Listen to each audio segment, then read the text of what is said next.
Siamo con il direttore del parco, il dottor Roberto Sciarratta, facciamo un consuntivo un po', siamo a fine agosto, di come è andata questa stagione estiva? Beh, devo dire che i numeri sono stati ottimi, abbiamo avuto qualche piccolo calo a luglio, ma a luglio abbiamo avuto due eventi un po' che hanno riguardato l'intera Sicilia e quindi un caldo molto potente e poi il problema dell'aeroporto di Catania che ha limitato, diciamo, gli ingressi dei visitatori in tutta l'isola, ma devo dire siamo partiti con un giugno dove abbiamo superato i 100.000 visitatori, non era mai successo, e agosto tra l'altro con la mostra di Leonardo e della bottega di Leonardo, dei quadri della bottega di Leonardo, sta dando i suoi risultati, abbiamo degli ottimi riscontri uniti a una programmazione degli eventi culturali che è andata bene e che nei prossimi giorni continuerà con due manifestazioni importanti. Abbiamo visto la presenza di Sgarbi, è stato un evento, diciamo, di eccellenza quello della mostra. Beh, la presentazione della mostra della Vergine delle Rocce è stata un campanello importante, un richiamo non solo per quella giornata che abbiamo presentato nel giardino di Villauria alla presenza dell'assessore, del sindaco, alla presenza dei curatori della mostra, ma alla presenza di Vittorio Sgarbi, è stato un ottimo richiamo, e così come la bellezza delle opere esposte a Villauria fa sì che i visitatori vengono non solo per la valle ma anche, devo dire, per vedere la mostra, ed è stato un cambiamento di rotta rispetto al passato, per cui abbiamo investito su artisti importanti che renderanno importante la valle e non viceversa, artisti forse meno conosciuti che con la valle invece hanno avuto una audience e una esplosione professionale importante per loro, ma noi abbiamo inteso cambiare e così cambieremo nelle prossime mostre che faremo. Venerdì si apre una nuova iniziativa che avete presentato a Casa Barbadoro, cui lei so che ci tiene in maniera particolare e che ne ha parecchio, le ha tolto parecchio tempo del suo lavoro, però ecco, venerdì si inizia. Ci può spiegare meglio in cosa consistono le iniziative a Casa Barbadoro? Beh, devo dire siamo riusciti dopo anni di lavoro nell'immobile di Casa Barbadoro ad aprirla ai visitatori, e quindi da 3 settimane Casa Barbadoro è aperta ai visitatori, è aperta per delle degustazioni particolari, è aperta per far conoscere cose il progetto Diodoros, che è un progetto che, così come abbiamo inteso fare da quando c'è il parco, è un progetto di valorizzazione culturale del paesaggio. È importante perché lo abbiamo aperto, l'abbiamo affidata al concessionario che è Copicultura e che ha con noi una concessione sino alla fine del mese di settembre, e in più abbiamo ripreso un'iniziativa culturale che avevamo già tentato negli anni scorsi con successo a fare, i Venerdì della Valle a Casa Barbadoro. Sono delle iniziative culturali fatte dal Parco Archeologico che abbinano alla enogastronomia, alla produzione di vino e alla esibizione di artisti importanti che possono essere musicisti oppure attori che leggono alcune pagine scritte. Devo dire sono attività fatte al di fuori del circuito della valle e che possono avere su prenotazione sino a 90 persone, possono avere questa possibilità di conoscere il progetto di Diodoros, conoscere per venerdì delle iniziative particolari che legano prodotti non solo della valle ma che legano i prodotti di altre aree che hanno buon governo delle politiche di valorizzazione del paesaggio, di conduzione agricola, e quindi abbiamo dato la possibilità a tutti, prenotando, di poter godere di questa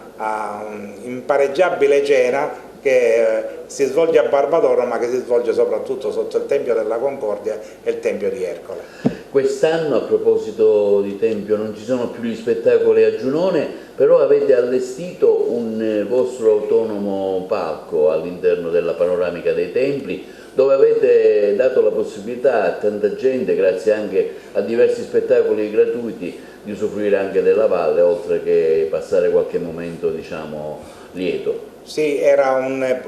un'idea che avevo già nella mia testa dallo scorso anno, perché per rendere libera la visita alla valle alcune manifestazioni erano un po' di impatto rispetto alla visita, quindi siamo ritornati in un'area che nei decenni scorsi era stata anche aperta a manifestazioni importanti, ma lì abbiamo investito per fare un teatro adagiato, senza opere stabili, ma un teatro di qualità, con un backstage arredato, con un sistema di sicurezza e di fruizione importante. Abbiamo anche servizi, cosa che non erano presenti, i servizi non erano presenti all'area di Giunone, e abbiamo iniziato a fare attività, ad aprire, a dare anche la possibilità, manifestazioni che hanno avuto anche un buon risultato di pubblico, il Leneki Festival, 2000 persone, l'ultima Al di là del mare, dell'attività teatrale importante, ma domani avremo un concerto veramente notevole, l'orchestra della Filarmonica della Turchia, unita a un coro, 160 persone che allieteranno il pubblico, e nella nona di Beethoven. È un concerto di impatto, un concerto importante che mi auguro sia gradito dal numeroso pubblico che ci aspettiamo, e così continueremo il 15 di settembre con Barbara Cappucci, che sarà accompagnata e sostenuta da Paola Gasman e Ugo Pagliai nel Ratto di Proserpina. Dico, abbiamo cercato di elevare il livello culturale e importante dei nostri spettacoli, che continuano con le nostre albe. Giorno 3, domenica, c'è l'ultima alba di Savatteri al Tempio della Concordia, e poi abbiamo 2 tramonti importanti nell'area dei Dioscuri. Devo dire, un cartellone che non ha riguardato solo la valle, ma anche Villa Romana e Licata, che hanno avuto dei riscontri di pubblico molto importanti. Ecco, proprio avevo in scaletta questa domanda relativa agli altri siti, Licata, Cattolica Eraclea, Teatri di Pietra, insomma, curate anche gli altri siti dando la giusta valorizzazione, quindi non solo la Valle dei Templi, ma anche i siti che fanno parte al Parco Archeologico di Agrigento. Sì, a cominciare dal più lontano, Sambuca di Sicilia. Abbiamo anche lì portato lo spettacolo di Tanaronica, che tanti visitatori ha stupito e emozionato. Lo abbiamo portato a Sambuco, lo abbiamo riportato a Villa Romana, a Punta Grande, e Licata si è dimostrata tra l'altro una città che ha amato e che ama ed era desiderosa di spettacoli. Abbiamo iniziato lì con il cinema archeologico, che quest'anno abbiamo spostato da Agrigento, con tappa a Sambuca di Sicilia e con tappa a Licata, e su un proseguo di iniziative, dalla presentazione di libri ai concerti. Ci sarà l'orchestra Melody nei prossimi giorni al chiostro di Licata, ci sarà un quartetto jazz. Devo dire che le richieste su Licata sono continue, e devo dire che il pubblico risponde in maniera massiccia, anzi abbiamo difficoltà ad ospitare tutti i visitatori all'interno del chiostro, ma questo è un preludio. Il prossimo anno vogliamo continuare così con i siti della provincia,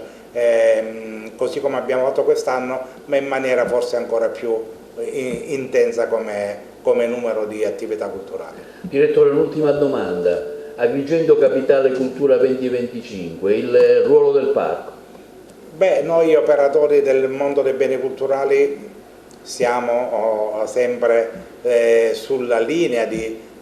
proteggere, custodire, salvaguardare e valorizzare il nostro patrimonio culturale. Per noi è capitale della cultura, i nostri siti sono capitale della cultura ogni anno. È chiaro che quando ce lo chiedono, ce lo hanno chiesto, ce lo chiederanno, noi siamo pronti a fare la nostra parte. Lo faremo con le nostre attività nella Valle dei Templi, ma anche fuori. Nei prossime settimane apriremo il nuovo antiquarium di Vito Soldano a Canicattì, e a fine settembre apriremo l'antiquarium di Monte Cronasciacca, quindi un'attività radicata nel territorio. E in ultimo devo dire, riprendendo anche Capitale della Cultura, che in questo momento stiamo eseguendo una perizia di manutenzione anche a Lampedusa, che è il terzo soggetto capofila del progetto Capitale della Cultura, perché il parco gestisce a Lampedusa il Museo del Mare, 2 aree archeologiche e il Casa Museo Dammuso di Villa Teresa, quindi anche lì abbiamo trovato le risorse per intervenire e stiamo intervenendo in tutta la provincia in modo tale che possiamo offrire non solo valle, non solo attività complementari come Barbadoro, ma i nostri scavi che ci danno sempre scoperte importanti, e i nostri siti della provincia che sono tanti e che stiamo cercando di valorizzare sempre di più. La valle è sempre uno scrigno inesauribile di ritrovamenti di tesori. Recentemente alcuni ritrovamenti, diciamo, le notizie sono andate, diciamo, diffuse in tutto il mondo, ma il teatro si riprenderà a scavare per il teatro? Il teatro si riprenderà a scavare e abbiamo un progetto che per ora è a Roma, al CIPE, perché fa parte di un gruppo di progetti per un totale di 10 milioni di euro, che riguardavano uno il teatro e poi altri riguardano Reclamino e Villa Romana a Punta Grande, e un altro la Valle dei Templi nell'area del Tempio di Zeus. Ma devo dire che proseguono l'attività di musealizzazione dell'area di Zeus, il telamone rimesso insieme, recuperate le parti con l'Istituto Germanico 15 anni fa. Nei prossimi mesi, io mi auguro entro la fine di ottobre, verrà messo in piedi, e quello sarà un altro evento importante che aprirà una visione e una valorizzazione diversa di un'area un po' dimenticata ma importante, perché l'area del santuario di Zeus, oltre al tempio, era intrisa di altri monumenti importanti, e noi abbiamo un progetto di valorizzazione anche collegandola con la piazza Art di Castel. Bene, concludiamo questa nostra chiacchierata con il direttore del parco. Parliamo di Palacongressi, una struttura che recentemente è un po' così in sordina, forse qualche iniziativa meritava di essere svolta al Palacongressi. Sul Palacongressi il parco ha investito parecchi soldi. Qual è il futuro del Palacongressi, direttore? Ha detto bene, abbiamo investito e oggi abbiamo una struttura in grado di poter essere aperta. Quindi abbiamo fatto tutte le lavorazioni che ci sono state chieste dalle autorità preposte dal comando dei Vigili del Fuoco, con il quale abbiamo lavorato un anno intero. Abbiamo fatto tutte le lavorazioni. Da quest'anno il Palacongressi può vivere una vita autonoma e vivrà una vita autonoma. Stiamo lavorando al cartellone invernale, che vedrà il Palacongressi essere destinatario di attività culturali, di attività musicali e di tutto quello che riguarda l'intrattenimento culturale. Ci stiamo lavorando e lo presenteremo nei prossimi mesi, ma io conto di arrivare già a fine novembre con il cartellone definito. Ma Palacongressi si arricchirà di un'importante struttura culturale. Noi abbiamo già da tempo lavorato e stiamo lavorando e avuto tutte già abbiamo avuto tutti i passaggi non perfezionati da un punto di vista burocratico, ma i miei superiori, il mio dirigente generale, l'assessore sanno che noi stiamo cercando di trasferiremo la biblioteca Luigi Pirandello, che in questo momento si trova allocato in uno stabile privato per il quale è pagato un affitto molto sostanzioso, non sostanziale, e porteremo questa biblioteca all'interno del Palacongressi. Quindi il Palacongressi avrà una struttura culturale aperta 365 giorni l'anno. L'area del Villaggio Mosè avrà, da un punto di vista urbanistico, una urbanizzazione importante, perché un edificio culturale in grado di accogliere studenti, ci sono parcheggi lì, scuole, di fare didattica in maniera diciamo agevole, non così come è difficile fare in via Emera, e quindi ci sarà questa struttura e ci sarà la possibilità, e stiamo lavorando per reperire risorse, forse per fare una piccola area giochi per i bambini all'ingresso, da poter arricchire questa parte di città, da poter arricchire e da poter dare ai bambini che vorranno usufruirne anche nei sabati e nelle domeniche, e stiamo lavorando per completare il palacongressi anche con questo ulteriore abbellimento delle sue aree. Il suo auspicio per il futuro della città, direttore? Beh, io sono molto... penso che ci siano le risorse, ci siano le menti, ci siano le buone pratiche, le buone persone che possono e stanno, qualcuno in silenzio, altri un po' meno, lavorando per migliorare questa città che ha non solo dentro di sé 2600 anni alla valle, ma ha un centro storico importante, non dimentichiamo l'attività che abbiamo suggellato con la convenzione con le fabbriche chiaramontane che riapriremo alla fine di quest'estate. Stiamo predisponendo i lavori primari per poterla aprire, ma poi ha delle strutture importanti, ha delle strutture che la Curia ha messo in rete come la parte sommitale. Ci sono